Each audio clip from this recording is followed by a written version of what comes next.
Welcome to the Nostalgia Test Podcast, the show where two longtime friends put their mainstream pop culture past to the ultimate test, the Nostalgia Test. All right, well, welcome to another episode of the Nostalgia Test Podcast. I'm Dan Dissinger here in LA, and here are my longtime friend and co-host there, Manny Coelho in New York. Manny, how are you on this fine evening? What's up? Guys, if this is your first time at the Nostalgia Test Podcast, this is where we put our pop culture past to the test. Dan and I decide whether or not something stays nostalgic or it passes the nostalgia test, which means that it is still enjoyable today. Make sure to subscribe for new episodes. Follow us on Facebook and Instagram at the Nostalgia Test, and on Twitter at Nostalgia Test. Come to the website, sign up for the email, suggest a test, and the website address is thenostalgiatest.com, or go old school and email us at thenostalgiatest@gmail.com.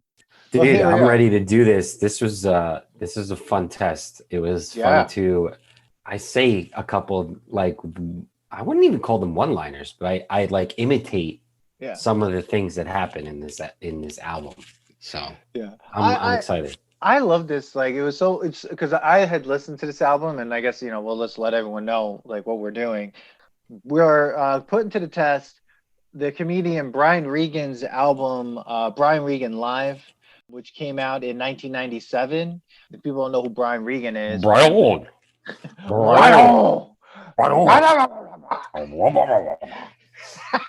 Brian Regan is an American stand-up comedian who uses observational, sarcastic, and self-deprecating humor. His performances are clean as he refrains from profanity and off-color humor.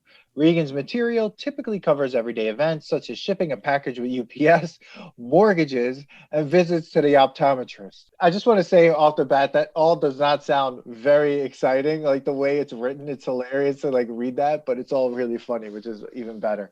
While he does not define himself as youth-oriented, Regan makes frequent references to childhood, including Little League Baseball, grade school spelling bees, and science projects. He incorporates body language and facial expressions into his act. His album Brian Regan Live came out in 97. I think it is a really great album. I had fun listening to it. Besides that, we have to put it to the test no matter what. And I have to say that, it was fun because I've listened to this a couple months ago. I started listening to it again, and I forgot how funny it was. Dude, this is a good album, man. I find it one of the best talents as a comedian. I don't think if you don't curse, I mean, if you curse in a show, hey, that's great, and if you can make it work, great. But I think there's a different skill of keeping a joke clean and making adults still crack up and lose their mind about it. There's only a few people that I can remember, and I always enjoy it for some reason, just because the wordplay that needs to come out is even more inventive. You could tell they work out the joke in their head. He doesn't want to curse. He doesn't want to just put, the punchline with a fuck or a asshole or whatever, and he just keeps it clean. And I feel like that's such a talent and a challenge. And I enjoyed going back to this album. I hadn't listened to it in a very long time. I listened to a couple of other jokes from some other albums, and I know me and you went and saw him. I think it was at Westbury Theater in the Round. My cousin Sandra and Rob were there. Yeah, they came with us. Yeah, I listened to this album way after it came out. I think the person who got me into this was Jeff. Shout out to Jeff Marati. He got me. He's the one that threw the Mitch Hedberg CD out the window, but then ended up liking Mitch Hedberg. But he got me into this because I remember him listening to this, and I fell in love with Brian Regan right away. And it's definitely fun to listen to him. But again, he's another one where if you've seen him, it makes even listening to the album more enjoyable because you could picture his face. You could picture his expressions. Yeah, no, Brian Regan's got some of the best facial expressions, and I think what's great is when we did see him live, one thing I remember from that live performance is just losing my mind. It is a losing my mind. Like he was so funny that I couldn't stop laughing because he is so high energy and his jokes are they're relatable. They're super relatable. And like, I was trying to think about like how we've done 3 comedy albums now, right? This is the third one. We did the Dane Cook episode, we did the Mitch Hedberg episode, and I feel like when I think of the Dane Cook album, the main thing that we had a problem with was how the punchlines were all physical, right? Mm-hmm. Mitch Hedberg, amazing one line, great writer. Brian Regan, I'm not gonna say he's like a Mitch Hedberg, Dane Cook like merge, but he has that like the observational humor of like a Mitch Hedberg sort of, while at the same time the physicality of the Dane Cook, but his punchlines aren't physical. They're like emphasis. So you could listen to this album and just be into it immediately. I was just like everything right from the beginning, like the U2 stuff when he's just like yo toe. Don't know how to use the U2 phrase. Don't know how to use the Just in U2. case I left the cab and I said to the cab driver, have a nice, he says, have a nice flight. And I say, you too, just in case you fly sometime. Yeah, that's all I'm trying to say. That's all I'm that's all I'm getting saying, at. man. The waitress says, enjoy your meal. You too. You too. I'm a moron. Every time you're on a break, Just in case you eat sometime. Meal. I don't know how to use the U2. I mean, It's great. And like you can imagine his face because his face is just all like, brr? Like yeah, sort of Scooby Doo like. Yeah, he's a character, and like his body motions and stuff. Yeah. It's really funny. It's funny. The guy who announces him sounds like the guy who was at the Laugh Stop on the Mitch Hedberg episode. Yeah. So I wanted to know if there was I was looking for it, and I was hoping that Danny Fax was going to come through with this, of where this was shot. I mean, where this was recorded, and I want to say it might be the Laugh Stop, because the if you listen to the guy, the announcer, yeah, or then again that guy could have been like another comedian that's always following people. It sounds like the Laugh Stop, and there are a couple of like voices or impressions, you want to say, or the voices he uses to embody his younger self or somebody else. Kind of reminds me of Dane Cook too. So it's funny that you said Dane Cook and Mitch Hedberg, because I was kind of reliving them as well, listening to Brian Regan, because there was some one-liners and observational, but like different than Mitch Hedberg. And I gotta say, this album also, especially this album, he makes you be nostalgic about being a kid in this album. Yeah. Like there's a lot of being a child and like what it was like growing up and having siblings, and like when the kid gets hurt and he's like, oh my God. And like one of your friends is the medic and you're wrapping leaves around the bruise. And well, you remember Billy? Remember Billy? Yeah. You know Billy. You know how his arm used to go this way? Yeah. Oh, it's not doing that anymore. Oh my God. And we were thinking, since you're going out to get, go to the supermarket, you could just bring him to the hospital. Just audio was taken of this, actually. No video. I'm looking at that right now. And I don't see. It probably doesn't say where it was. Yeah. But it does. The narrator, the guy who announces him. Yeah. Does sound like it from it. And it might be on the CD cover. Yeah. If you ever get a hand on that. But yeah, I'm looking at a picture of it. It doesn't look like it's on there. But anyway, like you're right. I mean, the nostalgia for being a kid, he really captures that. You know what I mean? Like that part is like, get some leaves. Put some leaves on. All I can think about is like when we used to play like roller hockey and someone would get hurt, or like you're on like, I remember I was riding on someone's pegs, and worst idea ever. It's worse because I was in the front too. I wasn't in the back. Okay. And it was with John. And and I fell. And dude, you remember when you get so hurt that your skin is white? Like Yeah. when you're scraping and it's no longer purple from the blood, No, it's white. it's You know that's membrane. like the worst. It's already Worst. infected immediately. It's just like, Yeah. oh Jesus. Dude, my Oh, skin was man. pure white. Like Oh, pure white. Like you had, at that point, you know, like you're gonna scar up. yeah, Like I yeah. think I still have a scar from that accident. I still remember where I was when I fell off that bike and like and how and at that point too, like we should have gone to the hospital. I was right by Winthrop Hospital. Like he should Yeah. have just taken me right there. And he's like, "Don't worry, man. Let's just wrap it up." I don't know what we wrapped it up with. Maybe my part of my t-shirt. And like we just rode all the way back to his house, which is on the other side of town. Oh Like, my God.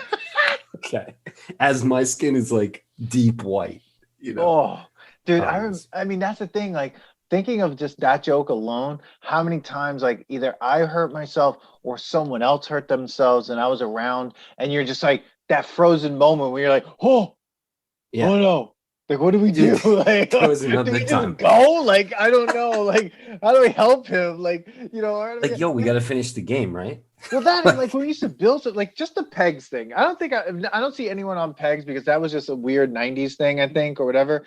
Where like you put pegs, everyone, if you've never done this before, like these metal pegs on the back wheel of a bike, usually like one of those BMX bikes, kind of, or whatever, or what is it called, the mongoose or something.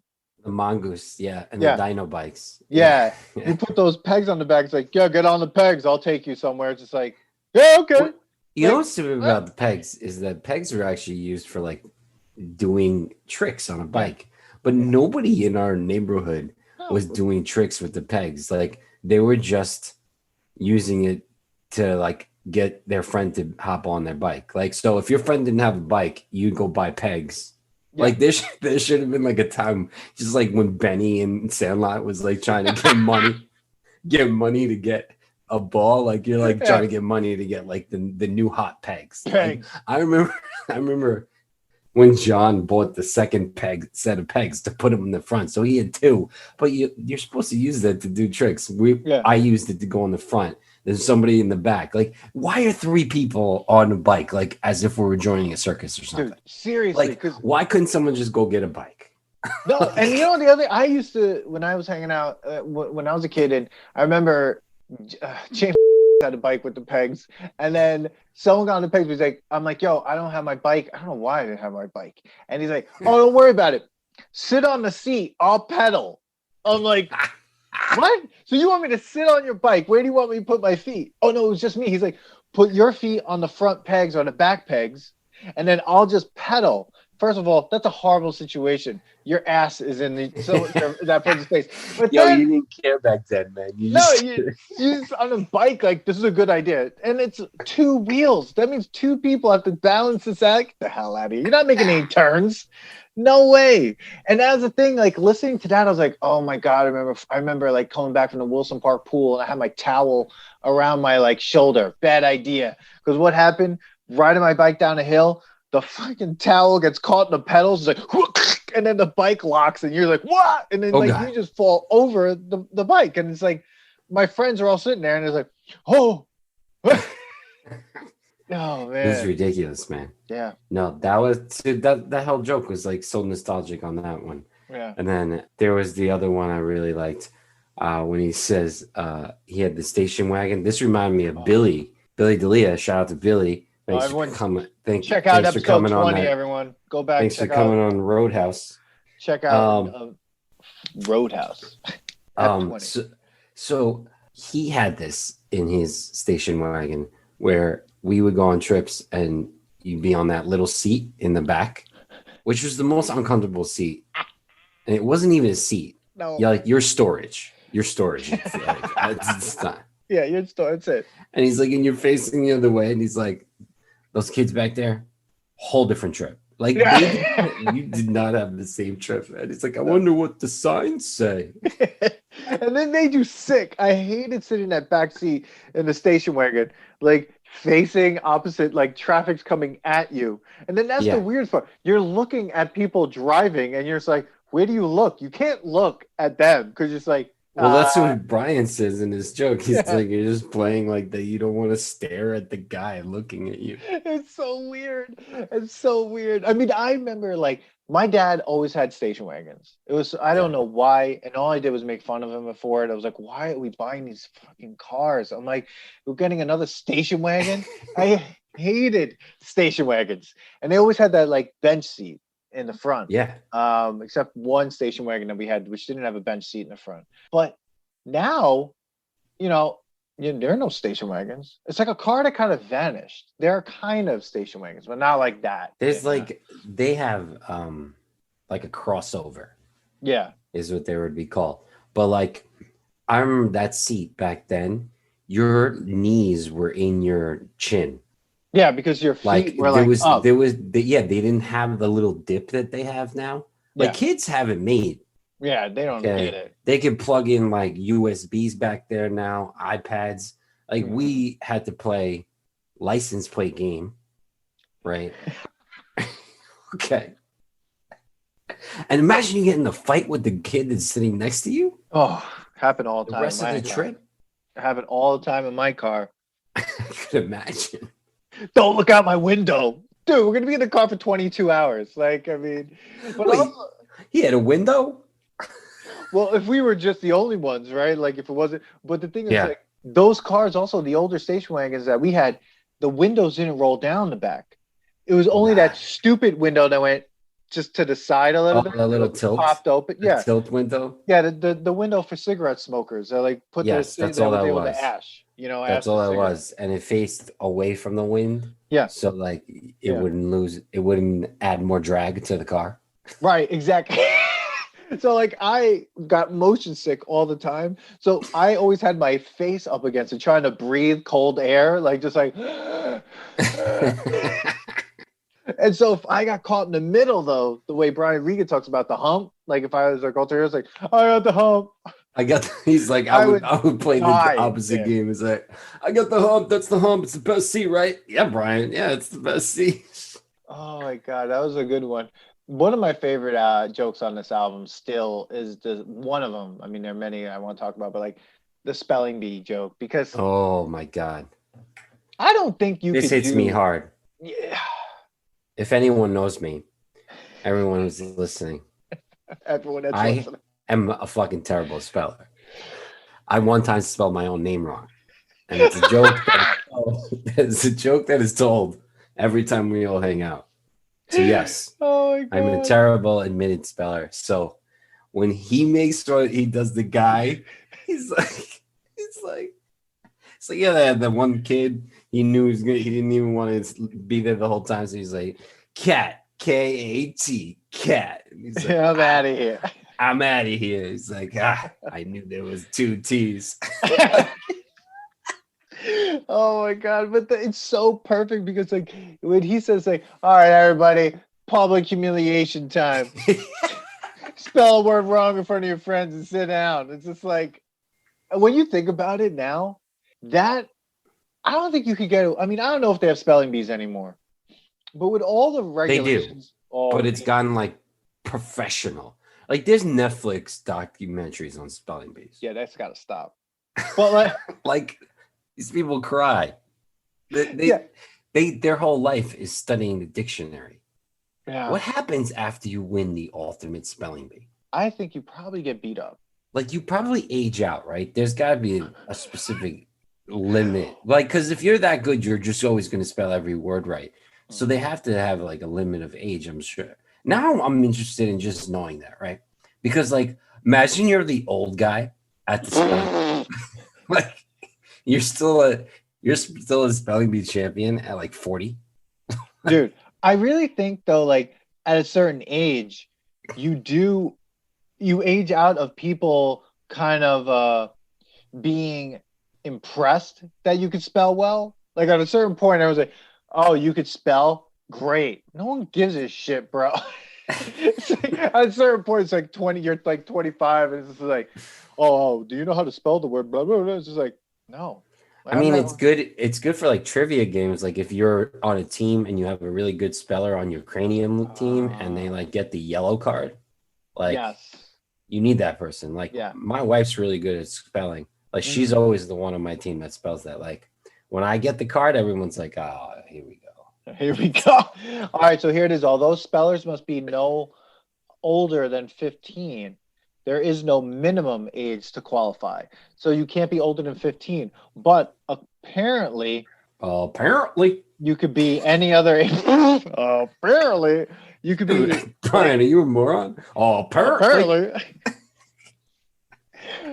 And that's the nostalgia test tangent. Yeah, if you like our tangents, you'll love all the stuff that we put on Instagram. I mean, because they're like tangents themselves. So definitely follow us on @the nostalgia test on Instagram. It's like we have some good stuff up there. Like, review, subscribe, and share. Yeah. Please, guys. That's the only way we keep going. Everybody finds out about us. If you like us, please review us. Give us a good review, 5-star review. Yeah. Pass it along.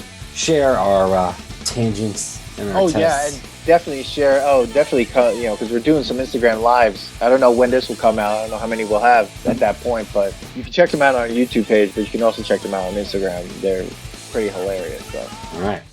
Hey, what about waking up, when the science project's due? Yeah. I remember waking up that day. It's like, oh no. Dude, that was the best. Because his face must have been so, oh no. Oh, that's today. Oh no. I had 9 months to work on the project. I did nothing. So I put a cup of dirt. It's like, Brian. So what is this? Oh, a cup of dirt. It's like, well, tell us about it. It's a cup with dirt in it. Cup of dirt. Just give me it out. Call it cup of dirt.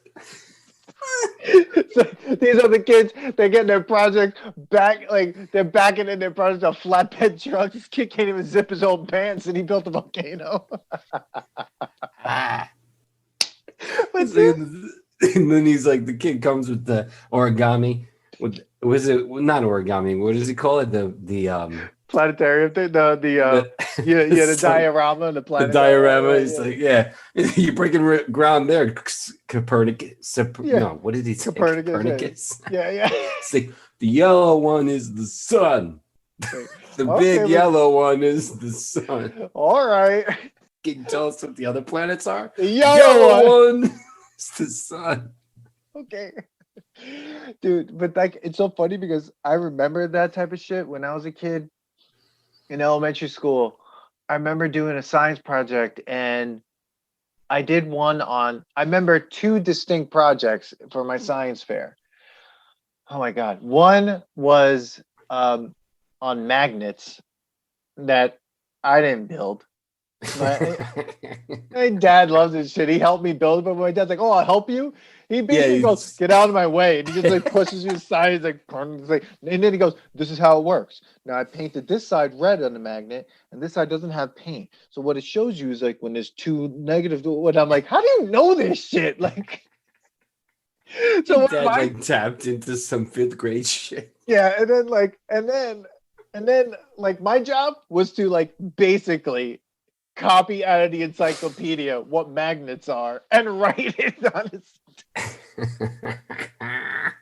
And then the other one was the Morse code project. Dude, my dad built a thing that actually he built it. Like a piece of metal and everything on a nail. You hit the nail, it was hooked up to this battery pack, and then you hit it. It's like, no way, he did it. Yeah, and so everyone's that's awesome. Oh, Dad, how does this work? It was like, well, you push this down, it hits the nail, and it makes the sound. It's like, yeah, I don't know. Morse code. I love that your dad did that. It's like all of a sudden, like that. All these projects were just so your parents would get involved. Oh, dude, my dad loved that shit. It was so funny. I remember I had my dad. This wasn't even part of class. This was a Boy Scout thing. Remember the derby, the wooden car? Oh God, I got a good yes. Bro, I remember I was again late and I had to get this thing in, and I brought it over. My dad had a construction company then, and I brought it over, and his head carpenter, he stopped the job. And he's like, make this now. And they made a Porsche. A fucking Porsche. There you go. Oh, the kids are like square wheels. Yo, but I lost because I didn't know that there was like a weight limit. You got disqualified. Yeah. I don't know if I got disqualified from that, but I know my brother at Boy Scouts. Did you do the one with the boat, and then you had to blow the boat, like blow the sail, like it blowed across the water? Probably. So my brother won, but what was funny was like his boat wasn't tipping, and everyone couldn't figure out what was going on. So when they put it on the trophy or whatever that he won, the Boy Scout leader was just like the troop leader guy. He was like, "Oh, what's this?" My dad had taped or like, and he's like this nail. He figured out if he puts 2 nails underneath the boat, it would weigh it to a point where like it would just bring it down so it didn't tip as much. Yeah. He was like, that's a fucking asshole. He's just like, yeah, I just put that there. And they had to give him the trophy. Yeah, he was like a tiger cub. He was like one of those Tiger Scout things. So they were like, Yeah. oh, whatever, who gives a shit? It didn't matter. The person who was in charge of my Boy Scouts was an alcoholic. Like no one gave a fuck. Hey, they're going through bankruptcy right now for all their lawsuits. So. Oh God, I never went camping. We were in Ozone Park, Queens. It wasn't like we went to some park once, and my dad met us halfway through, and he was supposed to come, and he didn't get there in time. And I remember walking through this park, and I'm like, oh, I don't know why my dad didn't come. He's coming in the opposite direction. And you see my dad. He's like this tall monster of a man. He's got his members only jacket on, his hands in his pocket all the way up here, and he's like, everyone could see this, right? And he's walking into the forest like, hey, how you doing? Like, what are you doing?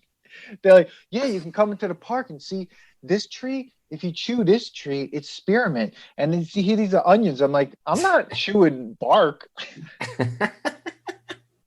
Thanks, weeblos. Oh God. Oh, that was great. Dude, whatchamacallit? I thought his Evil Knievel one was funny too. They're like, he's not really jumping anymore. He's doing interviews, and they always like to show him the one where he's falling and crashing, and they're like, Evil, what were you thinking as you were going through the air like this? He's like, well, I was thinking, did I remember to shut the stove off? Maybe it's time to get a puppy. And he's like, and the real answer is like, I was thinking,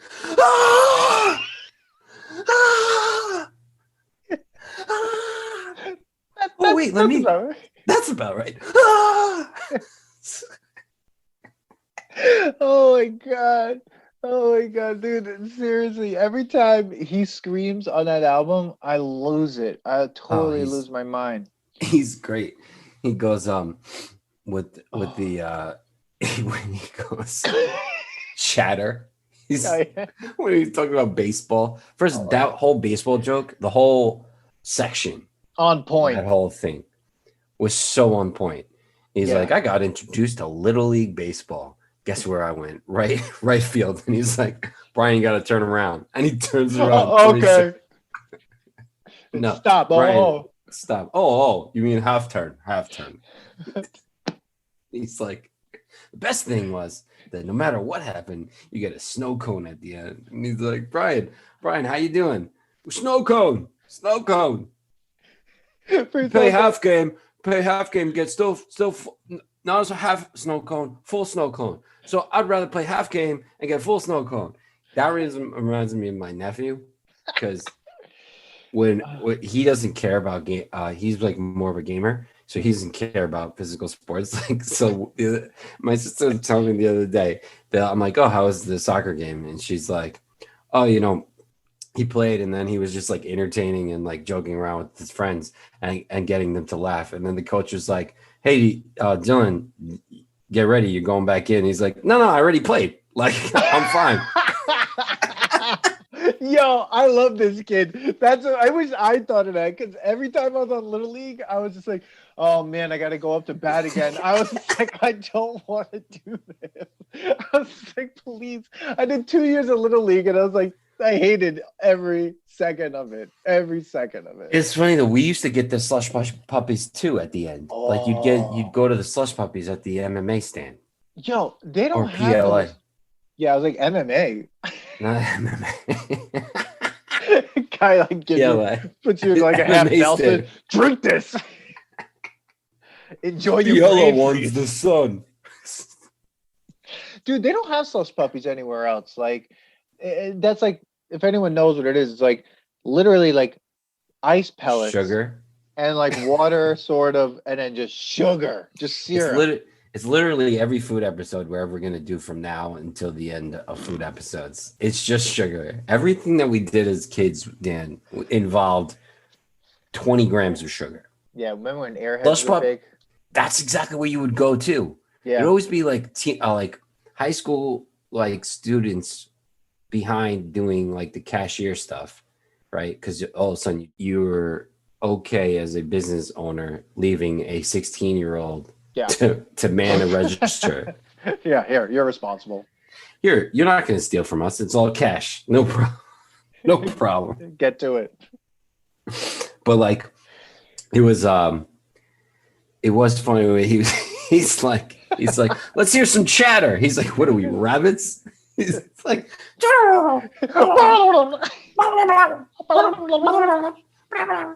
he's like, hey, brother, hey, brother, swing, brother. Dude, all of that I remember, man. Isn't that 2 weird? ounce spread. They don't do that in baseball. When I'm watching a baseball game, they're out there. No one's going like this. Hey, brother, brother, brother. Hey, brother, brother. Everyone's just out there going like. See, I don't know, man, because like there has to be some sort of like shit that happens, shenanigans that happens I think yeah, between the catcher in baseball because yeah. of how long it is and how long the season is. Oh my god, I love the way you said that. Yeah. How long it is. How do I keep this nice for any of our fans that might like baseball? That is not nostalgic to me at all. It would not pass the nostalgia test. I do like baseball movies though, but I hate the actual game. Like if the game weird. Was like a movie, like if they like just sped it up in a montage, it'd be like, yeah, 62 games like this, amazing. Yeah, and just like, just put what's his name? Kevin Costner. Yeah, put Kevin Costner in it. Have a little narration. Yeah. Yeah, but what other? But what should we call it? Can I just say the other part of the baseball one, which was great, but it reminded me of another thing that we did, which was very humbling, was when we played softball and he was talking about striking out in 3-pitch, like slow pitch softball. And I'm like sitting there going like, why don't I have my Bob's Deli shirt anymore? Shout out to Bob's Deli, the dumbest softball team name of all time. Yet I wore that shirt all the time because I thought it was hilarious. Dude, it was necessary that we were called Bob's Deli because Bob's Deli was never going to be good.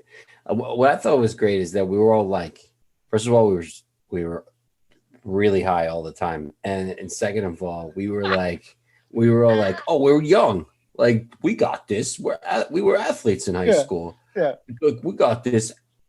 Horrible. We were terrible at softball. We literally showed up with no cleats, and remember that guy who had cleats in his trunk? Dude, he gave what me was his name? Rocky.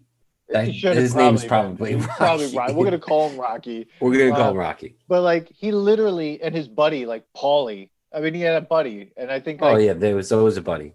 The best though was he brought us over. He's like, "Yo, cleats, come with me. You, what size are you? All right, good. You, what size are you?" I'm like 13. He's like, "All right, good." And I'm like, "You got a 13 size cleat in your car? What? Why? Like, do you work at Modell's? Like, or like, do you steal these? Like." I remember putting the guy was in like 7 baseball leagues. How? But I remember that's all he did. Our first game, how horrible it was. That we didn't even make it through the whole game. They just mercy stopped the game and they're double headers. And I remember playing, I was like, I don't want to do this anymore. I got so confused. That was when we needed my nephew to be like, nah, I'm okay, coach. Yeah, it's good. I'll stay here. Yeah, I remember being so confused. When I was a kid, I was like, yeah, you get on base, you run. When as an adult, this situation is way different. I got on base and I was like, okay, wait a second. Like, what do I do? And like I remember I was like, oh my God. Like, this is terrible. We look terrible. Oh, it was terrible. You know what's funny? I tortured myself in the future and actually went and played, shout out to Leak. I went and played hardball I can't, baseball with dude, him. I was terrible. dude. I would I actually do the thing what Brian says in this when he's like when they're like good eye, Brian, good eye. I would go like I would bend down so like low, so it's really short, like give them the no strike zone give and it a just little walk. body, Yeah, just walk. We were on a team called the Menches. The Menches. dude. What you were never on any teams with good names, I think. No, it was a cool hat though. It was like Jewish Yeah, Mensch. yeah. I have a cousin out here in LA. Shout out to Rick, who not listening, but like anyway, shout out to Rick. He is on a hardball league. I couldn't even imagine playing that right now. I would be afraid of getting hit in the face. That's like if all of a sudden I got into like recreational wrestling, but not WWE, but like real like collegiate wrestling. Like imagine you were like Man, what do you do over the weekends? Like, oh, I wrestle. It's like backyard wrestling. No, I get my unitard on. like I haven't done it since I was like 18. And I'm gonna get into recreational wrestling. Dude, there's probably leagues out there. Oh no, I mean MMA is huge, but Oh, there's a mix in it. But imagine all I was doing was recreational wrestling at I would almost 40. I would laugh my ass off. I would laugh my ass off if you told me you were doing that. That would be amazing. Like, man, you want to hang out on Sunday? Nah, I gotta go wrestle. I gotta go wrestle. Oh man, Oh man. bro.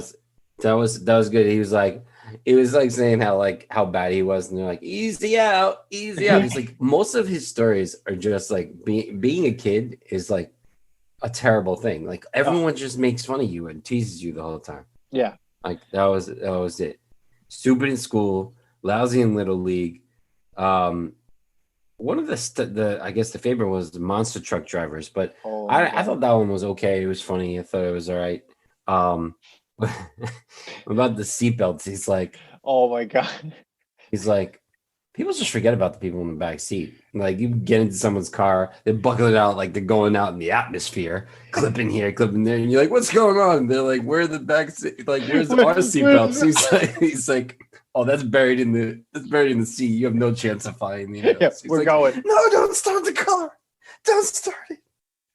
You remember when backseat seatbelts didn't have a shoulder and it was just a waist thing? It was like you're on a roller coaster. Yeah, I hated that. It was like I always felt like I was like it was the most uncomfortable situation of all time. Well, it's like airplane seatbelts. Like, what are they really gonna do? Nothing. They're gonna keep you in the seat just in case, like once everybody, once it does crash, it's like, all right, at least they gotta keep you in this. Oh man. And then he's like talking about that friend that like is sitting with you but only puts the seatbelt 10 minutes after, as if like you might have done something that like caused him to put the seatbelt on. And so like when he looks down, I'm like, ah! Oh my god. That's great. Dude, driving is the worst. So I remember being in a car, actually, even just getting your license for the first time. I remember I was driving some people during one of our summer jobs, that great, amazing custodial job that we all used to do. Love it. During the summer. Shout out to Billy. Yeah, shout out Billy was a custodian too. Oh, shout out to Billy. Summer custodian. So was Dave. Shout Dave was there. There was a lot of us. Matt I think Mayer. that was like the rite of passage for like, I don't know how you like knew somebody to get the job. Like I had some terrible somebody had it the day before or something like that. I actually had to do work. Like there was a couple of us that like actually did the work. Yeah. Where everybody else was like, I was just like hanging out, blah, blah. I'm like, what? I painted an entire school. Dude, basically. I got the grounds crew with the new guy. So they were constantly checking up on us. At one point I had to pick up a human feces from the back of a bush. Okay. I feel like they did this on purpose They just wanted the people, the custodians are like, Man, let's get these high school kids. was that dude? Wait, was that the high school? Did you do the ground school at high school? Yeah. Yeah, yeah, So yeah. Like, I worked at the high school 2 years in a row. okay. And the first year I worked with a dude, and it was torture. Or maybe it's 3 years I did it. It was torture. I painted everything by myself. They paired me up with someone, and she was useless, and I had to paint everything. And then I was Oh my working with God. Matt and the man who shall not be named, and they were grounds crew. They did nothing. Absolutely Dude, nothing. I see. I was there like a year before, and I remember when I had to do grounds crew, it was this guy custodian Steve, and I mean they ended up doing grounds crew in the future. Ended up being all the schools, but mine, I was doing the year where it was all just high school, and Steve was new. It was his first year, and dude, this guy made me, oh my God, I was working all the time. I remember he took the weed whacker and the cracks of the sidewalk. I had to spray Roundup, wait, go there with the weed whacker, and then sweep it all up. Dude. The whole high school. It was terrible, dude. I was like, what are we doing? What is this for? Did Steve had a goatee? Yes. So I worked with Steve another year in the high school, but at that point he was maintenance, or he was like some special Yeah, person. he got promoted pretty quickly. So I worked with him that year, dude. Yeah. We did nothing. I mean, we would sometimes do stuff like he would just be like, "All right, we're gonna go to like Home Depot," and he would drive to the Home Depot all the way in Hempstead, and then like he would just like be there, and he like, "All right, yeah, we're gonna get something." I mean, he was a cool guy, and then we'd sit in that office and smoke cigarettes, and then he remember that guy that looked like James Hetfield from Metallica. He was a tall guy, blonde hair. Yes. So he came in one day and he started making fun of Steve, and they were talking about doing drop ceiling, and he goes, our audience was like, "This is great." Anyway, he's like, "You're supposed to measure everything correctly." This guy's like, "Nah, fuck that. I start at one side, I just go all the way to the end." But Jane's like, they're like these little pieces. And I'm like, this is why our school is fucked up, because like no one cared. You know what's crazy is that I don't know whether I was there just once, but yet it felt like I was there 2 years in a row. And I don't think I was. It was just such a long summer. There was another time that we got enlisted to do we had to take down the light covers, which were all metal. And this year, and there was John, the guy John was the head custodian. He had so many keys. We used to call him Johnny Side Jobs. Yeah. Because this guy would leave and go do a side job, and we're there, right? Guy's nuts. And there was this metal things, and we were supposed to wash them and get them all like cleaned, and they weren't going. They were just like yellow from all the years when you were allowed to smoke. Yeah, and like it just like all the dirtiness or whatever. We ended up going. I don't know who came up with this idea, but we ended up getting like the dumpster size Rubbermaid dumpsters that like the Rubbermaid dumpsters, filling that up with water and a whole case of bleach. And then these assholes love bleach, these guys. Oh yeah, dude. And then we would put all the metal pieces in there, like I would say 50 at a time. You just leave it. God. You just leave it, right? Everybody's just sitting there, and we're all just joking around. They're making fun of us that we're young and we don't know how life is, blah, blah, blah. And I was like, you guys are making fun of us. Yeah, we're sitting down watching literal paint dry, basically, kind of. So like we would take it out, and now all the paint basically just got deteriorated off. So now it's like bright white, but it wasn't like, I think it was like a lot of the paint just fell off, and like a layer of paint fell off. Like, what I realized what we could have done is gotten spray paint and just spray painted. Dude, everyone at that school is crazy. I worked there. I worked 3 years doing this job. I did Cross Street first. And when I did Cross Street, I worked with Brian and and a couple other people. They made us clean the walls with bleach. Like, I remember going the whole, I don't know why, I don't know. And I remember sitting there going, this is wrong. This is not right. Like, we shouldn't be cleaning the walls with bleach. I don't know. Oh my god. Dude, another time that I got enlisted to do the take the gum out of the carpet that was in the auditorium Terrible. and or like the theater, and they had this awesome thing. I thought it was so cool. It was a can that freezes the gum so it Yeah. cracks it, so then you could just like vacuum it up. Yeah. Dude, it was crazy. And then I remember junior year, we knew where. So in senior year, when we were planning homecoming, Dave and I still had the keys to go into the storage room, and we went in there and stole cases of toilet paper.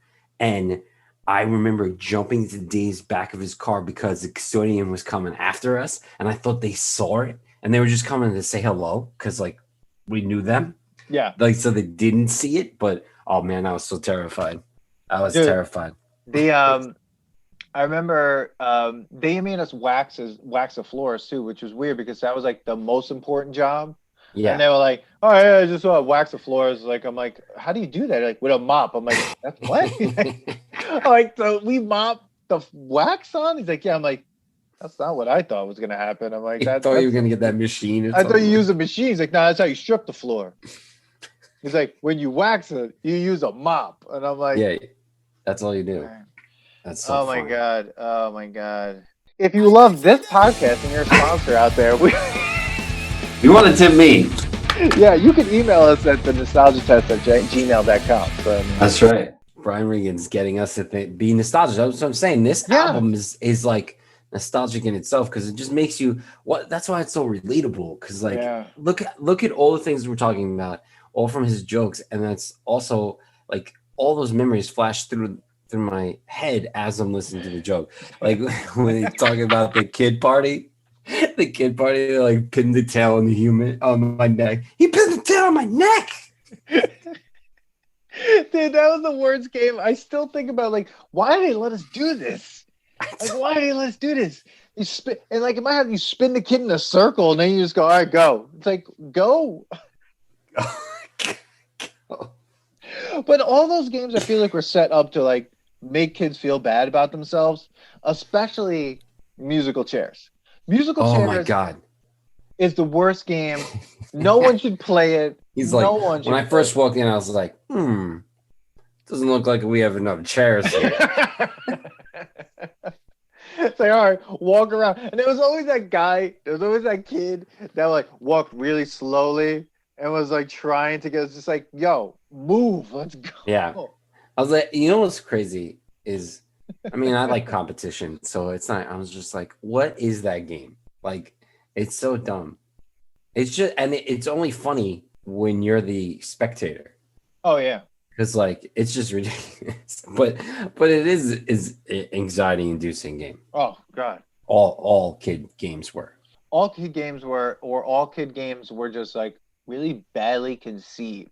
Like, I don't know if we talked about it on the podcast yet at all, or maybe it's an episode we didn't post yet, but that stupid game when you were a kid, 7-Up, heads down, thumbs up, let's play 7-Up. Did you play that when you were a kid?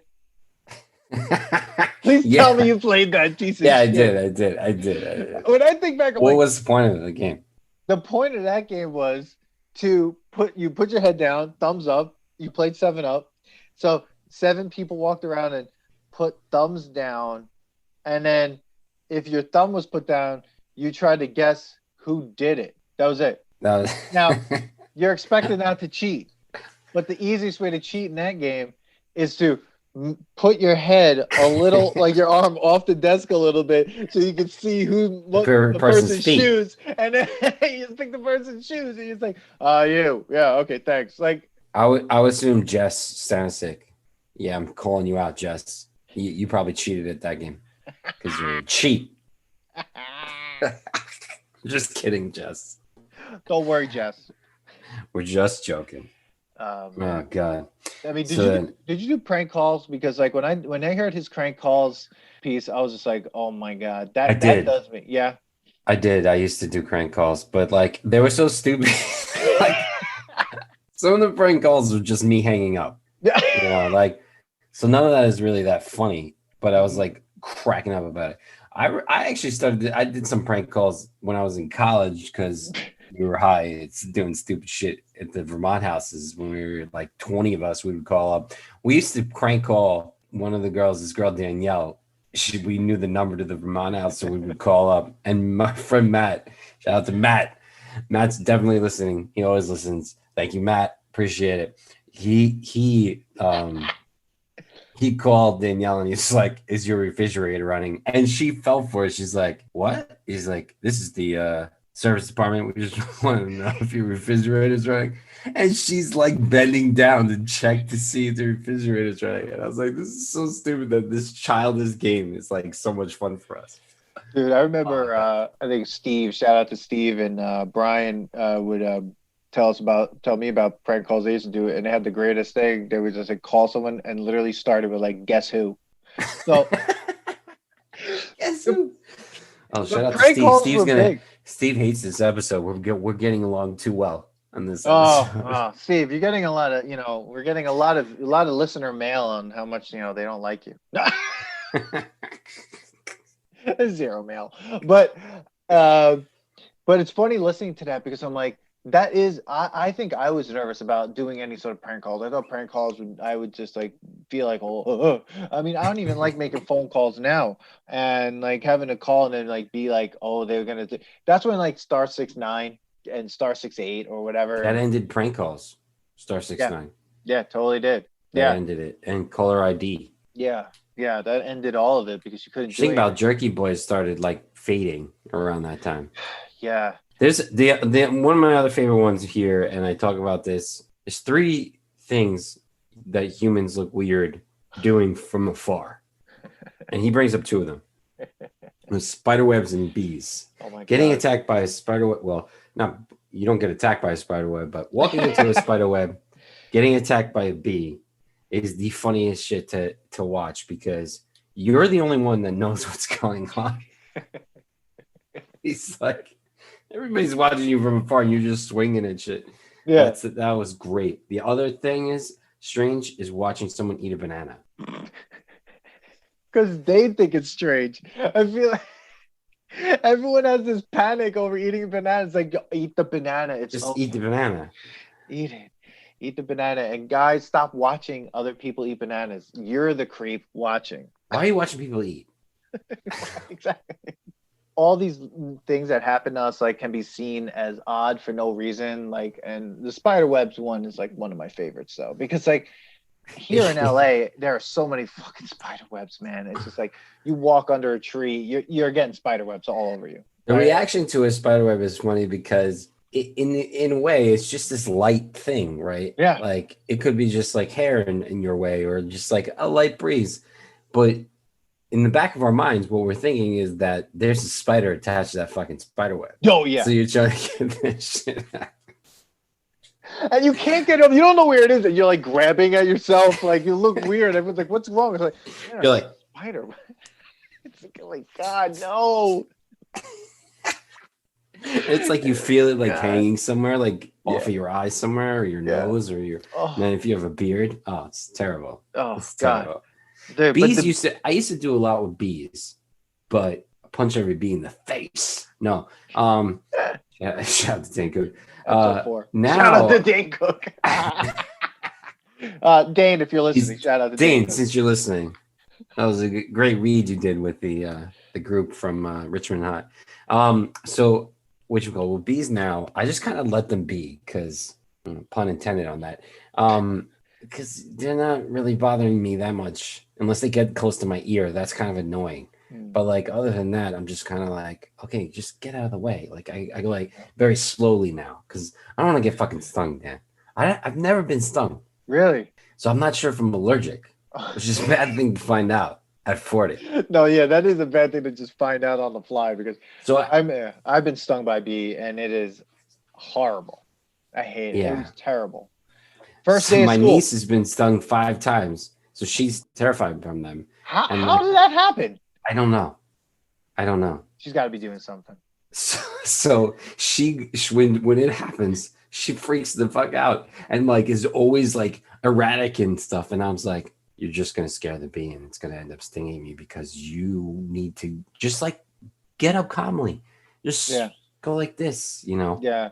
Or like I people who are mad at like Yellow Jackets because Yellow Jackets are yeah. fucked up and they're awful and they're waste. But I'm like, that guy's a dick. He's gonna get. He's an asshole. Yellow Jackets are assholes. You know what's funny? Like here, we have hummingbirds, and I love them. It's like the You animated see them? all the time. Oh, We've I seen them. love hummingbirds. Yeah, but what's funny about hummingbirds is that when I used to walk on when I was working on campus at USC when we were allowed to work on campus, I would walk on the campus, and sometimes the hummingbirds fly so quickly that I thought one almost like went straight into my head, and Oh like god. I'm the only one ducking. No one else knows what's going on because they're so quick. So like, here's a guy. If you see it, I'm just walking. I'm like, whoa!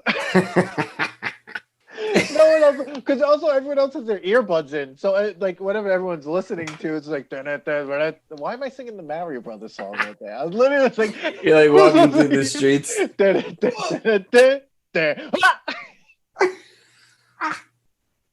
If someone's headphones fell off and I heard that they were listening to the Mario song, I'd be like, okay, I need to know about this. This guy's gonna eat a shroom soon. Yeah, hummingbirds are awesome. Hummingbirds are awesome. Yeah, These are not. Now we have murder hornets, so I mean, I don't even know. Oh, good. Yeah, but the regular bees know how to kill that. So yeah, great. There was another one that I really loved, the elevators. I was just looking at that one. What I was trying to remember that one. That one is literally a New York one. That's a New York joke because like when he's talking about how like you get on the elevator and you're like, is that the one where he's hitting the doors closed? Or no, that's not. That's from another album. He does another elevator joke. No, this one's the one where you get off the wrong floor and then you have to come back in and explain yourself. Oh. Like they all look the same except for the large 5 that's on the wall. In a later album, he does another elevator joke where it's about New York specifically, where he goes, yeah, you know, in certain places, people get on an elevator and they hit their floor and then they wait there. But in New York, they hit their floor and then they hit closed door closed, door closed, door closed. He's like, and if you don't know what button the door closed one is, it's the one that's worn out. I'm the only one that does that here. Sometimes I'll hit door closed. No one else is doing it. Everyone's just like chilling. And I'm like, when I was in an elevator. Now I don't know. Like I got places to be. Yeah, let's go. Come on, elevator, let's go. It's like the person where you hit the button to wait for the elevator. You hit a button, and I forget what comedian. This is a joke that another comedian said. And then another person comes up and hits the button again, and it's just like they just saw you do it. You're just like, I forget who did that. Like you're gonna get it here. Yeah, like you didn't do it. You didn't do it. You didn't do it good. let me touch the button. Yeah, let me touch it. Go. Now no one wants to touch buttons. I'm never touching another button ever again. Dude, the one that he does about animals too, and he's like, yeah, you know, bird, they have the gift of flight, and we put them in a cage on a stick. Say thank you. Thank you. Thank you for this. It's great. Thank you. It's like I live in a pretty small apartment. I got a goldfish, put it in a shot glass, put a pebble in it, just like the sea. I can't help it because I had fish. I always felt bad. I'd like keep adding the fish in the tank. It's just like, a 10-gallon tank, there's like 12 fish in it. We had a fish tank, and then one day there was a massacre that happened. Or just a plague because Dave forgot to feed it. Feed them. And one time, no, they just all died. I think it was just one feeding. No, he forgot to feed them. I don't know. One day we were all sitting there. Dave was gone. I don't know where he was, and Nicole's like, "What's floating in the fish tank?" And we had like 100-gallon fish tank, and we turned the light on, and it's just 50 neon, like they were called neons, just laying dead. I was like, when the fuck did that happen? It's like we get pets like that, like fish. Like it's just a countdown at that point. Like that's all it is. It's a clock. Like you're just like, all right, here we go. Let's put the fish in there, and all right, today's Tuesday. Yeah, I gotta do something next Tuesday. So once this fish is dead, I know what to do. Fish to me is like buying a plant that doesn't need that much watering. Like you're doing well, but it may just die out of nowhere. But those are gold. Like I remember, I had all these fish, and they were goldfish, sort of like in the goldfish family, right? So then I got a new tank, and then I got this catfish that I guess I didn't find out if it was compatible because I Oh didn't know you God. had to figure out if fish were compatible with each other. That's something I never knew. You just thought they I was lived like, yeah, it's just fish, like whatever. copacetically Yeah, in the world of water. yeah, I didn't know they were racist. So like, so I put the Fish are catfish. racist. So I put the catfish in the They're tank. fishists. Yeah, exactly. Yeah, it was like I don't like this motherfucker. So I put the catfish in there, thinking, yeah, he's gonna clean up the tank. Oh, Every you thought it was gonna be like an algae eater. or like just Yeah. catfish help clean the tank. Like yeah. So I didn't know. So every day went by, and I'm like, why are my fish look like their fins keep like getting smaller? And I'm like, I Why don't do know they what's look going on. terrified? I'm A trying fish to all of a sudden don't look as jolly as they did last week. yeah. So I was like, I don't know what's going on. And so like I would take the pH balance of the fucking water. I was doing all that stuff. I was like changing the water. I was like, I don't know what's going on. Then all the fish died. Every single one of them. And they looked like they had been eaten alive. And I'm like, what the fuck? So I asked the guy at the pet store, he's like, oh yeah, no, that catfish not compatible. Killed all your fish.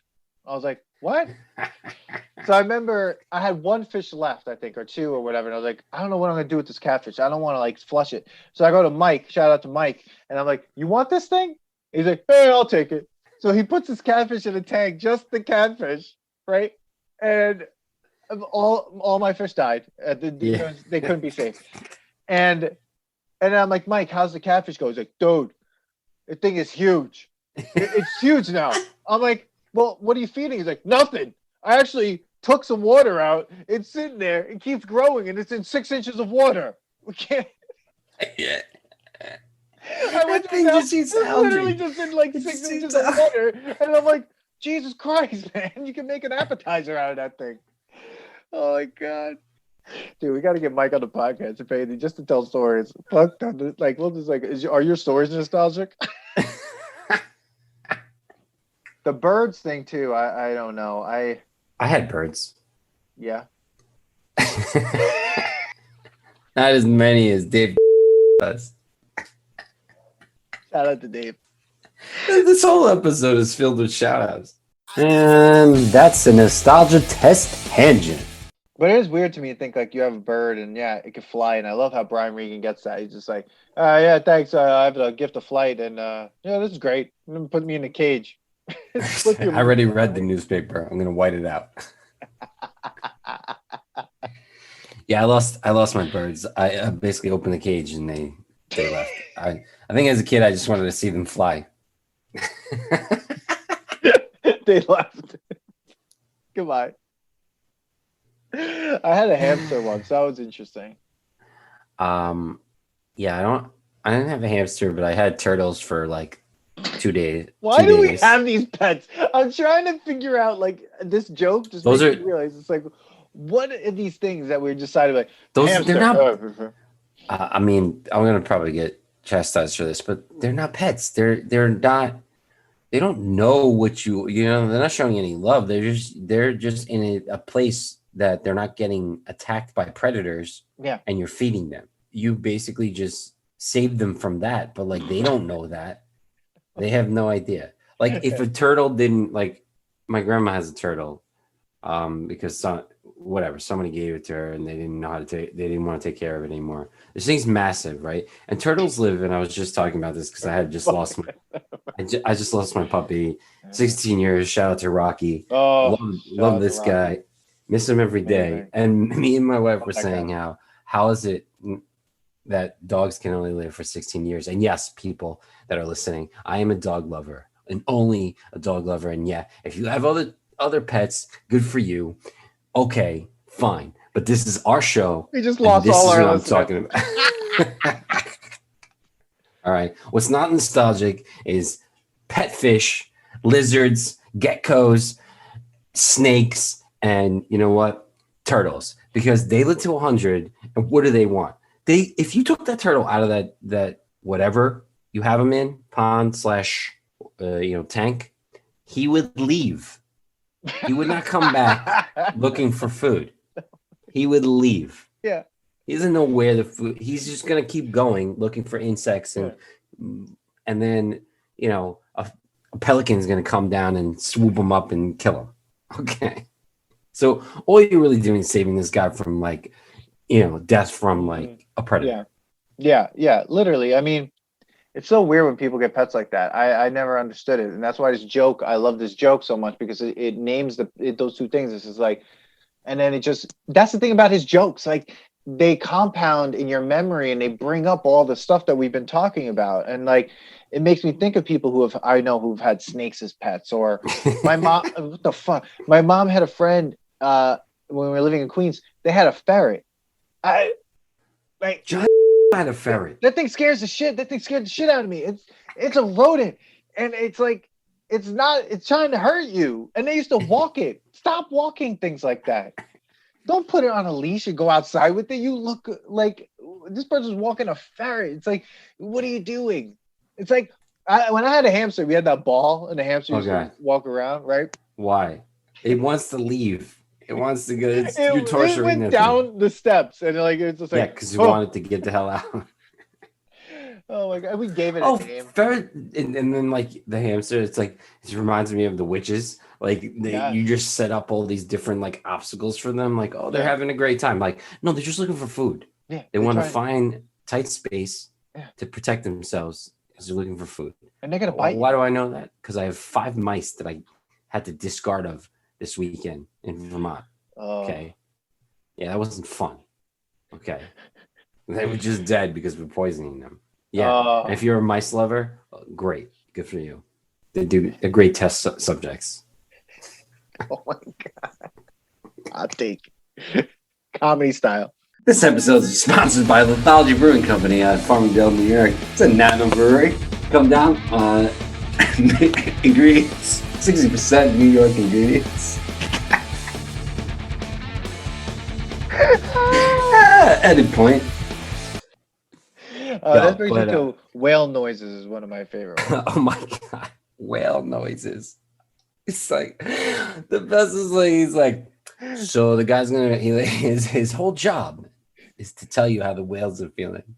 He comes in with his report and goes, "This is what the whales are saying," and you're like, okay. Who's gonna argue with it? Like, okay.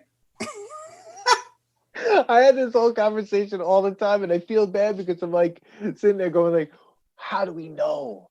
Like, you're saying like the when he goes like, the whales like, and it's like, it's lonely. It's just like, you're lonely. But it's so right. It's like, how are you supposed to figure that out?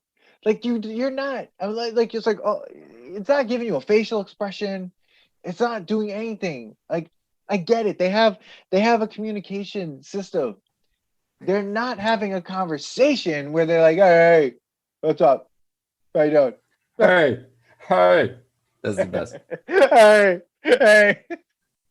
No, but it was great. And then he's like, wouldn't it be crazy if like a year later you find out it's just a door swinging back and forth behind you? Dude, if animals could communicate on that level, like on our level like this, I would be scared out of my mind. They would take over the world. Yeah, they would take over the world. We all had better hope that they're not doing that, because we would be fucked. If all the bugs were like at least the size of our cell phones, that's the smallest bug, we'd all be dead. Well, dude, that's why like murder hornets is scary as shit. Yeah. Because, no, that's why like you ever see the movie Starship Troopers? Oh, dude, we need to put that to the test. That movie. Yeah, that movie is crazy. That movie is crazy, but it's all animals. I mean, it's all bugs. Like, dude, they could lift 100 times themselves. Like, we'd be fucked. Yeah, when you see an ant like lifting a stick or something, it's like, if that ant. Thank God that thing isn't that big. Like, I'm glad it didn't evolve yet. Like, I don't want to be here. Like, I won't be, because I got a couple years left, but maybe 40 if I'm lucky. But like, imagine as like, if the earth is still here and animals keep evolving, and they're like, one animal does get as big as like, let's say the size of a Boston Terrier. So like a bug that big? Holy like shit. imagine a bug 30 pounds. No. That's an alien, dude. That's an alien. Because like think about how scared we get off of a bee and spider webs. Yeah. Now imagine a spider web made by a spider that's like 30 pounds. Dude, they showed that in the Gremlins 2 movie. Like he'd be fine. Yeah, there you go. They knew. Shout out to Gremlins 2. Yeah, so. Gizmo, you were fucking terrible. You're a terrible pet. That's a fucking terrible. You want to talk about a fucking crazy pet? Yeah. Where did Gizmo come from? Was Gizmo an alien? See, I don't know. He had to be an alien. He's not a creature of any sorts that like. What is his lineage? They don't have to explain that. They just said that he was found in like Japan or China, right? They don't explain it because he could sing, and also he's like, hey. I mean, I don't know what the song he sang, but it was like, and then like, don't get him wet. What's the first thing he does? There's a lot of rules with Gizmo. Yeah, I mean, when you have a dog, the rule is walk it, feed it, make sure it doesn't bite anybody or you or whatever. Done, right? That's pretty much it. Like almost like, make sure it doesn't hurt anybody, make sure it doesn't poop and pee in your house and walk it, right? Take care of it, love it. With Gizmo, the first thing, all right, don't feed it after midnight. It's just like, yeah, that's gonna happen. Because I remember all the times I got home late, like when I had my dog, the first thing I did was like, oh, I make a sandwich. 2 in the morning. And then here's my dog like, hey, and I'm like, here. Yeah. Oh shit. Now imagine my dog had the rules Gizmo had, and I fed I'd be like, oh shit, not again. Oh man, that's it. Not again. Gremlins 12. And why is it that that's like his allergic reaction, that he just like makes evils of himself? Like, what does he do otherwise? Sing. He sings in a cage, by the way. He's in a cage. Yeah. He's in a bird cage. So when they first see him, he is in a cage. Why? I can't believe we just went on this tangent. And that's a nostalgia test tangent. But think about it. His sole purpose is to create bad gremlins. I feel like his sole purpose is to create the end of the world. Like, he is the, like, you know how, like...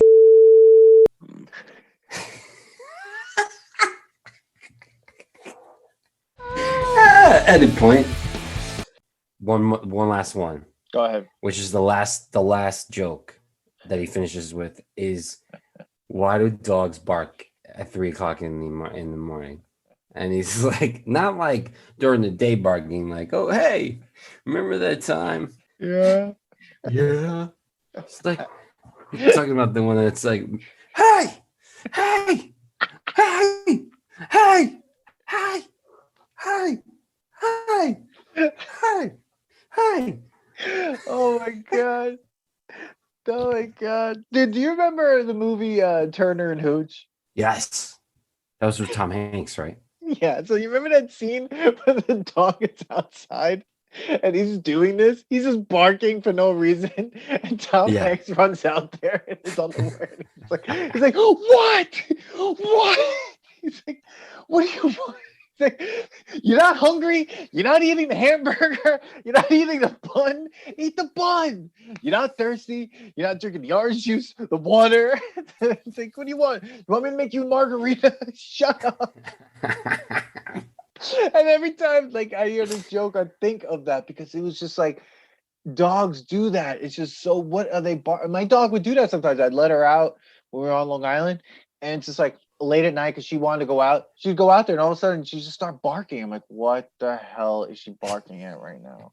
And you go out there, she's just standing in the middle of the yard barking. And I'm like, what are you doing? She just looked at me like, what? What? You don't hear that? You don't hear that? Hey, hey, hey. It's like they hear or see something or smell something when there's a, oh. Remember that time you were chasing your tail? Yeah, that was fun. Oh man! All right, we can go. Phonics work for me. Work it on phonics. Work it for me. Man, I remember Hooked on Phonics. Man, did you do commercial? Phonics? I should have. Dude, English was my second language until I was 5 years old. That commercial was great. Hooked on phonics, work for me. Yeah. And that was the best when he's like, imagine the person couldn't do it, and he's like, hook it on phonics, work it for me.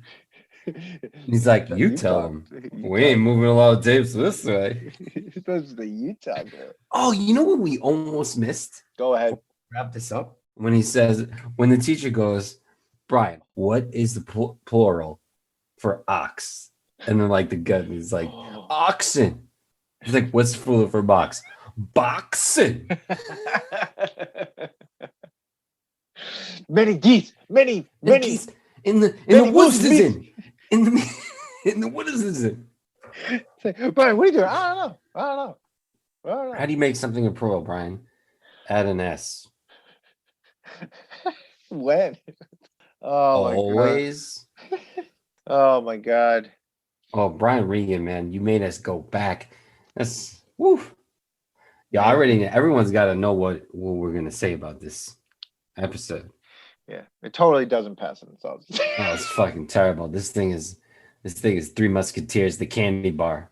Yeah. Now I realize that I have to say that because like I'm never talking about the movie when I talk about this. Yeah, or the book. It's just like, oh, it's terrible. Yeah. Well, that movie wasn't good. We know it wasn't. No. Wasn't Charlie Sheen like one of the Three Musketeers? Shut up. Was he? Yeah, Tiger Blood then. I mean, Manny, here we are. I mean, at the most important part of there were two of them, one in 2011 and one in 1993. So one in 1993 had Charlie Sheen, Kiefer Sutherland, Chris O'Donnell, Oliver Platt, Tim Curry, and Rebecca De Mornay. All right. Brian Regan live, 1997. Manny. I mean, does it pass? Does it not pass? This thing flying colors, obviously, because what just happened during this episode that we do not plan out. It was phenomenal. I love going back to all the stories. Obviously, this is like the perfect nostalgia album. It makes you, first of all, remember the album, remember the times listening to it, and then it makes you even remember the times of being a kid.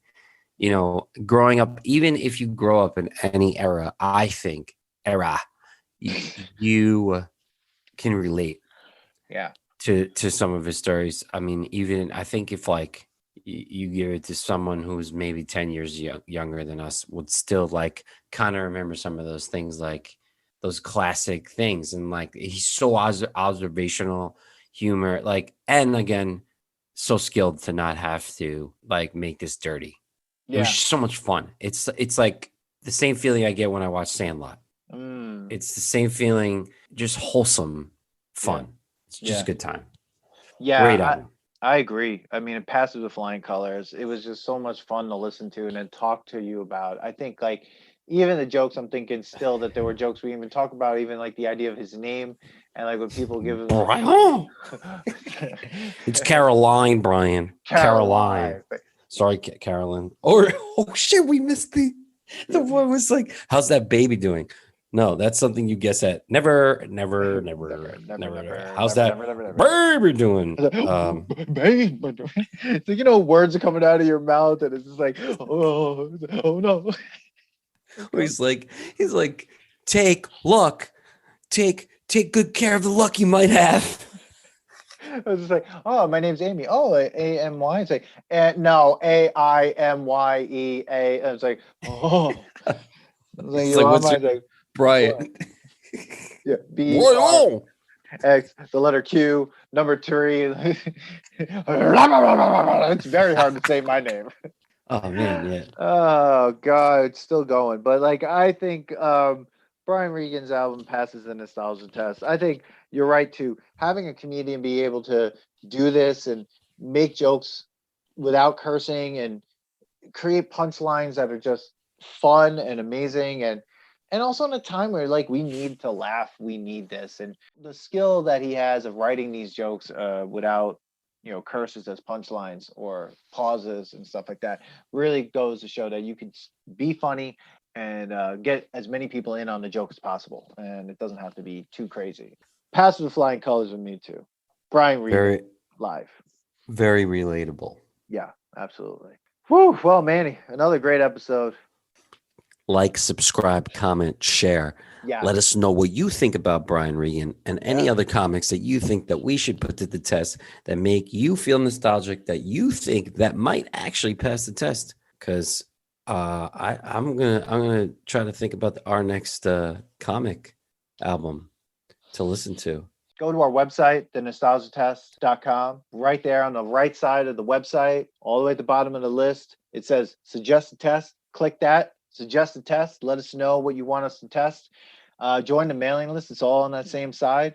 And hit us up on social media, on Instagram and Twitter and everything. And you'll hear the drops at the end of the episode. And do you think Steve Herrera passes the test? Let us know. Steve, we're coming for you again. Give us something to argue about, Steve. I don't see you suggesting any tests. Give us something to argue about if you want to see us fight. Anyway, thank you, guys. Thanks for hanging out. We'll see you next time. Thanks for listening to today's episode. Please subscribe to the Nostalgia Test podcast to know when new episodes drop. Don't forget to leave us 5 stars and a positive review so more people can find the podcast. Share your thoughts and memories on today's topic on our Twitter at Nostalgia Test and on Instagram at The Nostalgia Test. Tune in next time because you never know what pop culture will pop up on The Nostalgia Test.